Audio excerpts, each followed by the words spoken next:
Hello बच्चों, कैसे हो आप। आज हम कक्षा 4 पर्यावरण अध्ययन की वर्कशीट हल करेंगे। पाठ 4 अमृता की कहानी, सप्ताह 4। तो चलिए वर्कशीट हल करते हैं। प्रश्न 1, रिक्त स्थान भरिए। बच्चों, यहाँ बॉक्स में कुछ शब्द दिए गए हैं। जयपुर, जोधपुर, पेड़ों, खेजड़ी। आपको रिक्त स्थान में सही शब्द भरना है। पहला, खेजड़ली गांव राजस्थान में डैश के निकट है, तो यहाँ लिखेंगे जोधपुर। दूसरा, राजस्थान की राजधानी डैश है, तो यहाँ लिखेंगे जयपुर। तीसरा, हम डैश के बिना जीवित नहीं रह सकते, तो यहाँ लिखेंगे पेड़ों। हम पेड़ों के बिना जीवित नहीं रह सकते। चौथा, खेजड़ली गांव को उसका नाम डैश नामक वृक्ष के कारण मिला जो उस गांव में उगते हैं, तो यहाँ लिखेंगे खेजड़ी। खेजड़ली गांव को उसका नाम खेजड़ी नामक वृक्ष के कारण मिला जो उस गांव में उगते हैं। चलिए आगे बढ़ते हैं। प्रश्न 2, पाठ के आधार पर निम्न प्रश्नों के उत्तर दीजिए।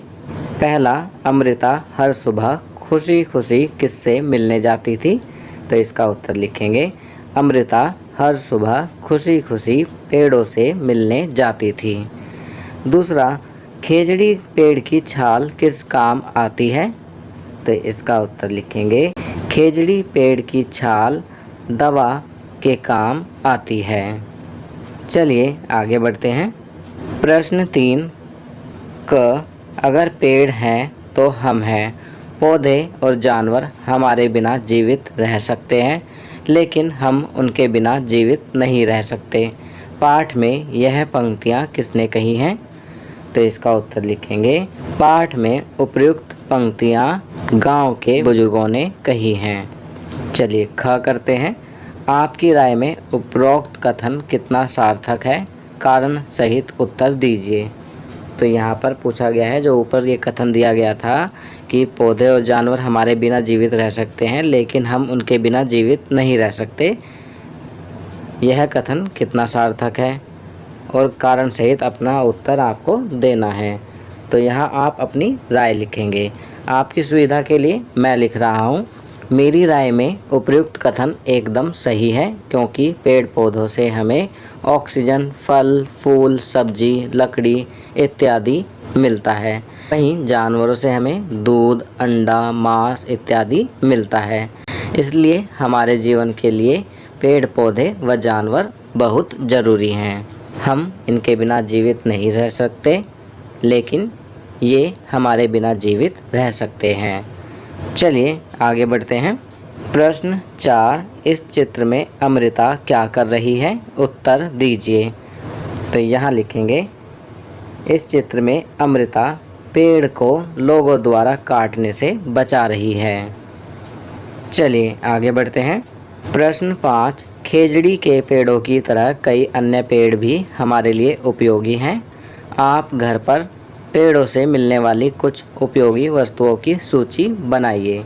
तो बच्चों, यहाँ पर आपको पेड़ों से मिलने वाली कुछ उपयोगी वस्तुओं की सूची बनानी है।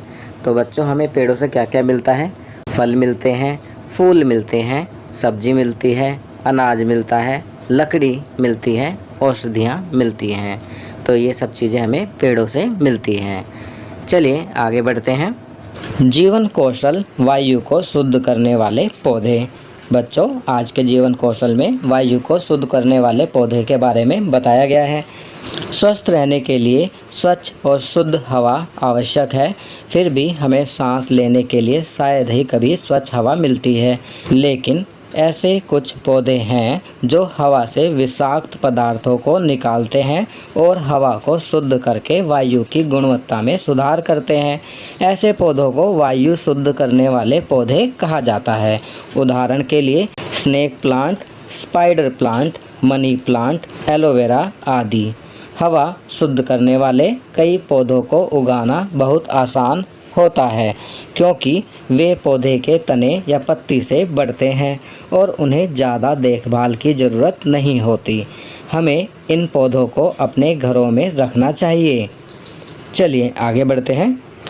तो बच्चों, यहाँ पर बताया गया है कि वायु को शुद्ध करने वाले कुछ पौधे होते हैं, जैसे snake plant, spider plant, money plant, aloe vera आदि। तो हमें इन पौधों को अपने घरों में उगाना चाहिए, क्योंकि इनको उगाने के बाद इनकी ज़्यादा देखभाल की ज़रूरत नहीं होती। चलिए आगे बढ़ते हैं। अब यहाँ छात्रों के लिए गतिविधियाँ दी गई हैं। प्रश्न 1 में वायु शुद्ध करने वाले पौधों के लाभों के विषय में कम से कम 4 लोगों में जागरूकता फैलाएं और उन्हें ऐसे पौधों को उगाने के लिए प्रेरित करें। बच्चों, अभी हमने ऊपर पढ़ा था कि वायु को शुद्ध करने वाले कुछ पौधे होते हैं जिन्हें हमें अपने घरों में उगाना चाहिए। आप इन पौधों के बारे में जागरूकता फैलाएंगे और कम से कम 4 लोगों को ऐसे पौधे उगाने के लिए प्रेरित करेंगे। प्रश्न 2, हवा को शुद्ध करने वाले किसी भी एक पौधे को उगाएं जो आपके आसपास आसानी से उपलब्ध हो। इसे उगाने के लिए पिछले सप्ताह अपने घर के पुराने सामान से बनाए गए बर्तन का उपयोग करें। तो बच्चों, यह कार्य आप स्वयं करेंगे। अपने घर के आसपास आसानी से उपलब्ध किसी भी पौधे को जो हवा को शुद्ध करता हो उगाएं। चलिए आगे बढ़ते हैं। 23 जून अंतर्राष्ट्रीय ओलंपिक दिवस। अब यहाँ पर बताया गया है कि 23 जून को अंतर्राष्ट्रीय ओलंपिक दिवस होता है। लोगों को जीवन शैली के महत्व के बारे में जागरूक करने के लिए हर साल 23 जून को अंतर्राष्ट्रीय ओलंपिक दिवस मनाया जाता है। ओलंपिक दिवस एक खेल आयोजन से कहीं अधिक है। यह दुनिया के लिए सक्रिय होने का दिन है। अब यहाँ पर बेब रूथ ने कहा है, कभी हार न मानने वाले को हराना मुश्किल है। जो कभी हार नहीं मानते उन्हें हराना मुश्किल है, ऐसा बेब रूथ ने कहा है और यह सच्चाई भी है।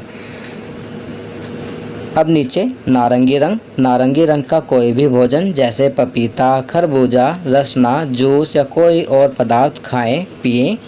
खेल सबसे लंबी उंगली का अनुमान लगाएं। अपने परिवार के साथ खेलें। चलिए आगे बढ़ते हैं। आप देख सकते हैं यहाँ पर एक और गतिविधि दी गई है। अपने दादा दादी या माता पिता से कोई लोक कथा सुने।